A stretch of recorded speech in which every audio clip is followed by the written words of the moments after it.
ये सत्य है कि जब तुम दूसरे के सुख सौभाग्य को देखते हो तो तुम्हारी आंखों पर ईर्ष्या की एक परत चढ़ जाती है।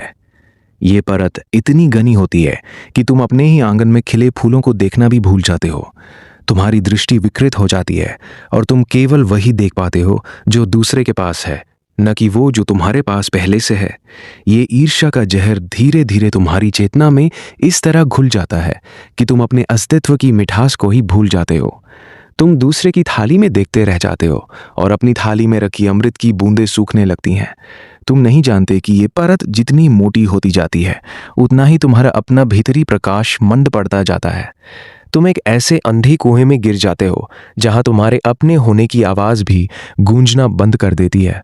और फिर एक दिन तुम उठकर देखते हो कि तुम्हारे पास जो कुछ था वो भी अब तुम्हें दिखाई नहीं देता, क्योंकि तुम्हारी दृष्टि ने सिर्फ दूसरे का घर, दूसरे का रूप, दूसरे का धन देखना सीख लिया है। ये एक ऐसा रोग है जिसमें तुम्हारी अपनी समृद्धि तुम्हारे लिए दरिद्र बन जाती है। ईर्ष्या कोई बाहरी चीज नहीं है, ये तुम्हारे भीतर के असंतोष का ही एक रूप है। तुम्हें लगता है कि यदि वो व्यक्ति सुखी है तो उसकी सफलता कहीं न कहीं तुम्हारी असफलता को सिद्ध करती है, लेकिन ये एक भ्रांति है। दूसरे का मिलना तुम्हारे पास से कुछ नहीं छीनता, फिर भी तुम्हारा मन उसके पास की चमक दमक में खो जाता है और तुम अपने अस्तित्व की मौलिक समृद्धि को भूल जाते हो। ये असंतोष तुम्हारे भीतर एक ऐसा कीड़ा पालता है जो दिन रात कुतरता रहता है। तुम सोचते हो कि यदि तुम्हें वही मिल जाए जो दूसरे के पास है तो शांति मिलेगी, लेकिन ये सोच ही भ्रामक है, क्योंकि असंतोष की आग में जितना तुम ईंधन डालोगे वो उतनी ही भड़केगी। तुम ये नहीं समझ पाते कि दूसरे का होना तुम्हारे न होने का प्रमाण नहीं है, बल्कि ये तो जीवन की विविधता का उत्सव है। पर तुम्हारा मन उत्सव में शामिल होने के बजाय एक प्रतियोगिता खड़ी कर लेता है, और उस प्रतियोगिता में तुम हारने को ही अभिशप्त हो, क्योंकि तुम कभी दूसरे नहीं बन सकते। तुम देखते हो किसी के पास बड़ा घर है, सुंदर जीवन साथी है, अच्छी नौकरी है, मान सम्मान है, और तुरंत तुम्हारे मन में एक तुलना शुरू हो जाती है। तुम अपने पास जो कुछ भी है उसे तुच्छ समझने लगते हो, लेकिन ये तुलना ही तुम्हारी आत्मा को जहर देती है। तुम ये नहीं देखते कि तुम्हारे पास भी कितना कुछ है, तुम्हारी सांसें, तुम्हारी क्षमताएं, तुम्हारे अपने अनूठे अनुभव। तुलना एक ऐसा रोग है जिसमें तुम दो अलग अलग अस्तित्वों को एक ही पैमाने पर तोलने की कोशिश करते हो। जैसे कोई ये कहे कि गुलाब चमेली से बेहतर है या चमेली गुलाब से। ये मूर्खता है। दोनों अलग हैं, दोनों अपने आप में सुंदर हैं, पर तुम अपनी तुलना दूसरे से करके अपनी सुंदरता को ही नष्ट कर देते हो। तुम वही हो जो दूसरे के मुकाबले अपने को छोटा करता है और फिर उस छोटेपन से दुखी होता है। तुम्हें ये एहसास नहीं कि यदि तुम तुलना ही ना करो तो तुम ना तो बड़े हो न छोटे, तुम बस अपने आप में पूर्ण हो।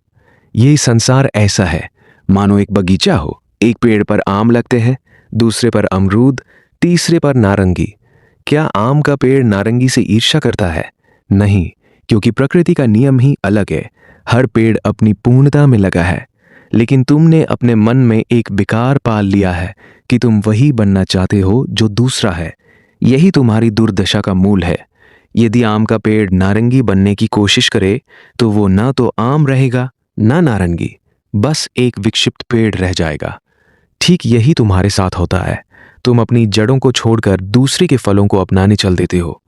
तुम भूल जाते हो कि तुम्हारी अपनी जड़ों में ही तुम्हारा जीवन है। वो पेड़ जो अपने आप में संतुष्ट है वो सदा हरा भरा रहता है, जबकि वो पेड़ जो दूसरे से ईर्ष्या करता है वो अपने ही रस को खो देता है। प्रकृति में कोई ईर्ष्या नहीं है, केवल मनुष्य के मन में ये रोग है, क्योंकि मनुष्य को अपने होने पर भरोसा नहीं है।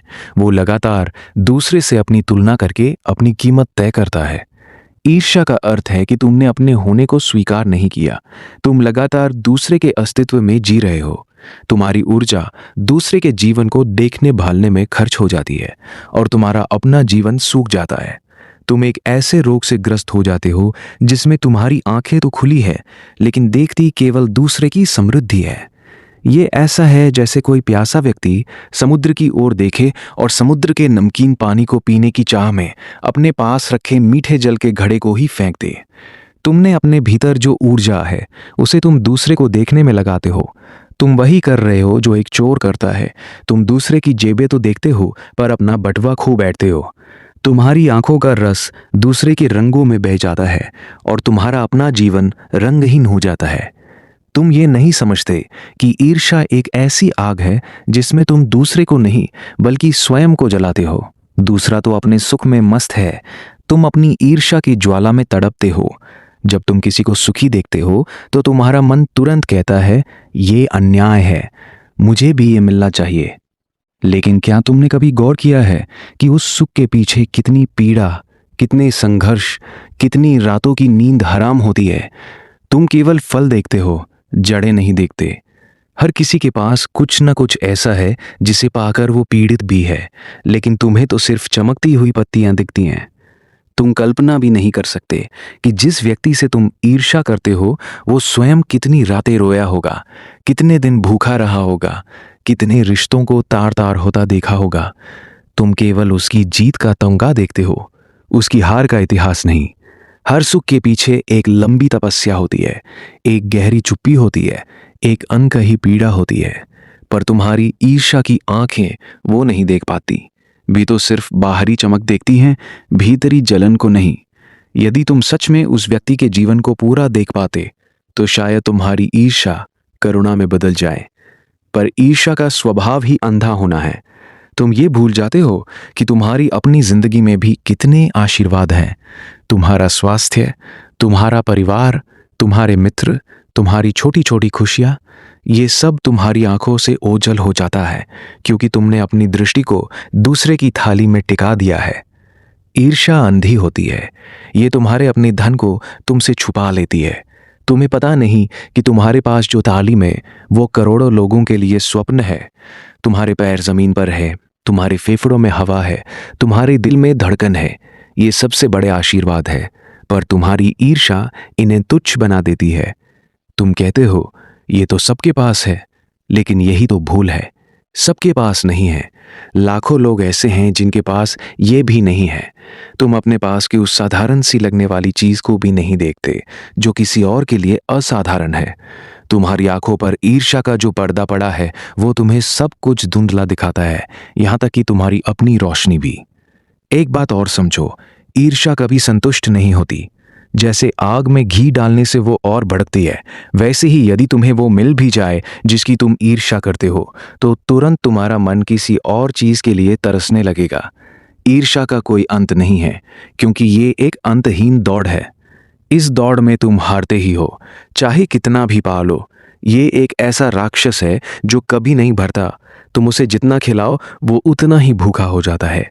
तुम सोचते हो कि एक बार ये मिल जाए तो चैन मिलेगा, लेकिन चैन तो नहीं मिलता, बस एक नई ईर्ष्या जन्म ले लेती है। तुमने देखा होगा, जिस व्यक्ति के पास बंगला है वो महल देखकर ईर्ष्या करता है, जिसके पास महल है वो महलों के शहर देखकर ईर्ष्या करता है। ईर्ष्या की ये दौड़ उसी तरह है जैसे एक बैलगाड़ी बी के आगे गाजर बांध दी जाए। बैल समझता है कि गाजर उसके आगे है, वो उसे पाने के लिए दौड़ता है, पर गाजर हमेशा उतनी ही दूर रहती है। तुम भी वही कर रहे हो। तुम कभी नहीं रुकते, कभी नहीं पूछते क्या वास्तव में इस दौड़ का कोई अंत है। सच तो यह है कि तुमने अपने भीतर एक खालीपन पैदा कर लिया है। तुम सोचते हो कि वो खालीपन वो दूसरे की चीजों से भरेगा, लेकिन ऐसा कभी नहीं होता। वो खालीपन तो तुम्हारी स्वयं को न पहचानने से है। तुम्हें अपने भीतर की यात्रा करनी है, वहां देखना है कि तुम कौन हो, तुम्हारी अपनी क्षमता क्या है। जब तुम अपने भीतर झांकोगे तो पाओगे कि तुम एक ब्रह्मांड हो, और उस ब्रह्मांड की तुलना किसी और के ब्रह्मांड से नहीं होती। ये खालीपन कोई बाहरी कमी नहीं है, ये भीतरी अनजानी है। तुम अपने आप से अनजान हो, इसलिए तुम दूसरे में अपनी पूर्णता ढूंढते हो। तुम एक ऐसे दर्पण के सामने खड़े हो जो तुम्हें दूसरे का चेहरा दिखाता है, और तुम सोचते हो कि वही तुम्हारा चेहरा है। ये भ्रम सबसे बड़ा है। तुम्हारे भीतर एक अपार शून्यता है। शून्यता नहीं, बल्कि एक संभावना है। उस शून्य में यदि तुम प्रेम से, जागरूकता से उतरो तो वो परम आनंद से भर जाता है। पर तुम उस शून्य से डरते हो, इसलिए तुम दूसरे की चीजों से उसे भरने की कोशिश करते हो, और वो चीजों से नहीं भरता, वह तो केवल तुम्हारी अपनी उपस्थिति से भरता है। क्या तुमने कभी गौर किया है कि एक मुर्गी के अंडे में से चूजा निकलने का समय आने पर वह अपनी चोंच से अंडे के खोल को तोड़ता है? यदि कोई बाहर से उसकी मदद करे तो चूजा मर जाता है। उसे स्वयं संघर्ष करना पड़ता है। उसी तरह तुम्हारी अपनी वृद्धि तुम्हारे अपने प्रयासों, अपनी खोजों, अपनी दुख सुख से होती है। दूसरे का रास्ता तुम्हारे लिए नहीं बना है। ये जीवन का एक अनमोल सूत्र है कि हर व्यक्ति को अपना अंडा स्वयं तोड़ना पड़ता है। कोई तुम्हारे लिए तुम्हारा दुख नहीं झेल सकता, कोई तुम्हारे लिए तुम्हारा सुख नहीं पा सकता। फिर तुम दूसरे के सुख पर अपनी आंखें क्यों गड़ाए हो? तुम अपने ही अंडे में बंद हो और तुम दूसरे के बाहर निकलने के तरीके को देखकर ईर्ष्या करते हो। पर तुम्हारा अंडा अलग है, तुम्हारी चोंच अलग है, तुम्हारी ताकत अलग है। तुम्हें अपना ही रास्ता खोजना है। यदि तुम दूसरे के रास्ते पर चलोगे तो कभी भी पूर्ण नहीं हो पाओगे। तुम्हारी पूर्णता तुम्हारी अपनी अनूठी यात्रा में है, किसी और की नकल में नहीं। तुम एक अनूठी मिट्टी से बने हो। तुम्हारे सुख और दुख भी अद्वितीय है। इसलिए दूसरे की तुलना में अपने को कम मत समझो। तुम जहां हो वहीं पूर्ण हो। ये समझ क्रांतिकारी है कि तुम्हें कहीं जाना नहीं है। तुम पहले से ही वहां हो जहां होना चाहिए। तुम्हारी ईर्ष्या तुम्हें ये भ्रम देती है कि तुम अपूर्ण हो, लेकिन वास्तव में तुम परमात्मा की एक अद्भुत अभिव्यक्ति हो। जैसे नदी समुद्र में मिलने के लिए बेचैन है, पर समुद्र कहता है तू पहले से ही मुझ में है। तुम भी वही हो। तुम अपने आप में एक पूरा ब्रह्मांड हो। तुम्हारे अंदर वो सब कुछ है जो कहीं भी है, पर तुमने अपने इस होने को स्वीकार नहीं किया। तुम दूसरे के होने को देखकर अपने होने को भूल गए। तुम एक ऐसे राजा हो जो भिखारी का मुकुट देखकर अपना सिंहासन छोड़ देता है। ये कितनी बड़ी मूर्खता है। तुम्हारे पास जो है वो अद्वितीय है, दूसरे के पास जो है वो अद्वितीय है। तुलना ही व्यर्थ है। जब तुम किसी के प्रति ईर्ष्या महसूस करो तो रुको और अपने आप से पूछो, क्या मैं वास्तव में उसका जीवन जीना चाहता हूँ? उसकी समस्याओं, उसकी चिंताओं, उसकी बेचैनियों सहित? अक्सर तुम पाओगे कि उत्तर नहीं होगा। तुम केवल उसकी सुविधाएं चाहते हो, उसकी पीड़ा नहीं। लेकिन जीवन में सुख और दुख एक सिक्के के दो पहलू हैं। तुम एक पहलू को नहीं चुन सकते। यदि तुमने उसकी सफलता ले ली तो उसकी असफलता भी तुम्हें लेनी पड़ेगी। यदि तुमने उसकी संपत्ति ले ली तो उसकी चिंता भी तुम्हें लेनी पड़ेगी। जीवन का कोई भी पैकेट एक तरफा नहीं आता। हर सिक्के के दो पहलू होते हैं। तुम दूसरे का सिक्का देखते हो पर केवल एक पहलू देखते हो, चमकदार पहलू। उल्टा पहलू तुम देखना ही नहीं चाहते। इसलिए जब ईर्ष्या उठे तो रुक जाना, सांस लेना और पूछना, क्या मैं उसका पूरा जीवन चाहता हूं? उत्तर तुम्हें चौंका देगा। तुम पाओगे कि तुम अपना ही जीवन चाहते हो, बस उसमें थोड़ी सी और सुविधा।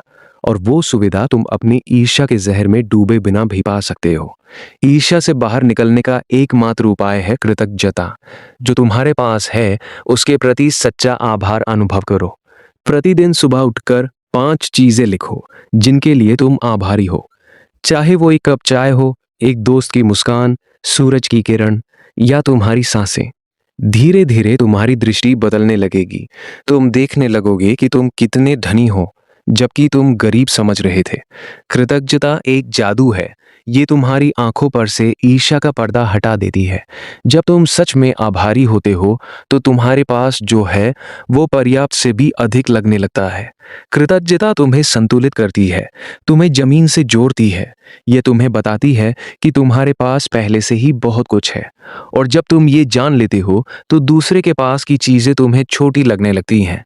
ये कोई संन्यास नहीं है, ये एक गहरा अनुभव है। तुम कहीं जा नहीं रहे, तुम बस अपने को पहचान रहे हो। और अपने को पहचानने का सबसे सीधा रास्ता है जो है उसके प्रति आभारी होना। और एक गहरी बात, जब तुम दूसरे की सफलता पर ईर्ष्या करने के बजाय उसके प्रति प्रसन्नता अनुभव करने लगोगे तो तुम्हारा अपना जीवन फूलने लगेगा। ये एक रहस्य है कि जब तुम दूसरे के सौभाग्य पर मुदित होते हो तो वो सौभाग्य किसी न किसी रूप में तुम्हारे पास भी आने लगता है। जीवन की ऊर्जा उदारता को समझती है, संकीर्णता को नहीं। ये कोई रहस्यवाद नहीं है, ये सरल विज्ञान है। जब तुम दूसरे के प्रति खुश होते हो तो तुम्हारा हृदय खुलता है। खुला हृदय आकर्षण का केंद्र बन जाता है। संकुचित हृदय सब कुछ बंद कर लेता है। तुम देखोगे कि जो लोग दूसरे की सफलता पर खुश होते हैं उनकी अपनी सफलता स्वतः ही उनके पास आती है। और जो लोग ईर्ष्या करते हैं वे जहां खड़े होते हैं वहीं सूख जाते हैं। ये जीवन का एक अनकहा नियम है। तुम जो दूसरे को देते हो वही तुम्हें मिलता है। यदि तुम ईर्ष्या दोगे तो ईर्ष्या ही मिलेगी। यदि तुम प्रसन्नता दोगे तो प्रसन्नता ही मिलेगी। तुम चुन सकते हो। याद रखो, तुम्हारी आंखें केवल वही देखती हैं जो तुम देखना चाहते हो। यदि तुम दूसरे की बरकतें ढूंढोगे तो वही दिखेगी। यदि तुम अपनी बरकतें ढूंढोगे तो वो दिखेगी। चुनाव तुम्हारा है। जीवन एक दर्पण की तरह है। तुम जैसा मुंह बनाओगे वैसा ही मुंह तुम्हें दिखेगा। ईर्ष्या का मुंह कुरूप होता है, कृतज्ञता का मुंह सुंदर। ये कोई नैतिक उपदेश नहीं है, ये एक व्यावहारिक सत्य है। तुमने देखा होगा ईर्ष्या करने वाले का चेहरा कैसे तनावग्रस्त, कैसे बेचैन, कैसे भद्दा दिखने लगता है। और जो व्यक्ति दूसरे के सौभाग्य पर मुदित होता है उसके चेहरे पर एक अलग ही चमक होती है। उसकी आंखों में एक गहराई होती है, उसकी मुस्कान में एक निश्चलता होती है। तुम कौन सा चेहरा चुनते हो ये तुम्हारे हाथ में है।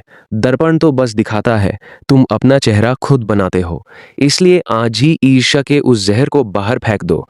ये तुम्हारा कुछ भला नहीं कर रही है, बल्कि तुम्हारी ऊर्जा को नष्ट कर रही है। तुम्हारे भीतर जो प्रकाश है वो तुम्हारा अपना है, किसी और का नहीं। उस प्रकाश को जलने दो। जब तुम अपने भीतर के दीपक को जलाओगे तो तुम्हें किसी और के दीपक की रोशनी से ईर्ष्या करने की आवश्यकता नहीं रहेगी। तुम स्वयं एक ज्योति बन जाओगे। ये ज्योति तुम्हारी अपनी सांसों से जलती है, तुम्हारी अपनी जागरूकता से। जब वो जलेगी तो तुम देखोगे कि तुम्हें किसी दूसरे के दीपक की जरूरत नहीं है। तुम अपने आप में पूरे हो। और जब तुम स्वयं ज्योति बन जाओगे तो तुम देखोगे कि जिसे तुम दूसरे का आशीर्वाद समझ रहे थे वो केवल एक भ्रम था। असली आशीर्वाद तुम्हारे भीतर ही छिपा है, तुम्हारी अपनी चेतना में, तुम्हारी अपनी जागरूकता में। उसे पाने के लिए तुम्हें कहीं जाने की आवश्यकता नहीं है। बस अपनी ईर्ष्या की आंखें बंद करके अपने भीतर झांकने की जरूरत है। वहां तुम पाओगे कि तुम्हारा अपना सौभाग्य इतना विराट है कि उसके सामने दूसरे का तथाकथित वैभव एक बूंद के समान है। तुम एक सागर हो और तुम बूंदों पर रो रहे हो। तुम एक आकाश हो और तुम बादलों को ताक रहे हो। ये सब तुम्हारी ईर्ष्या की वजह से है। जैसे ही ईर्ष्या समाप्त होगी तुम अपनी विराटता को पहचानोगे और उस विराटता में कोई ईर्ष्या नहीं रह जाती, क्योंकि विराट को किसी से तुलना की जरूरत नहीं होती। विराट तो बस होता है, पूरा, अकेला, अद्वितीय, शाश्वत। तुम वही हो, बस इस क्षण की जान लो।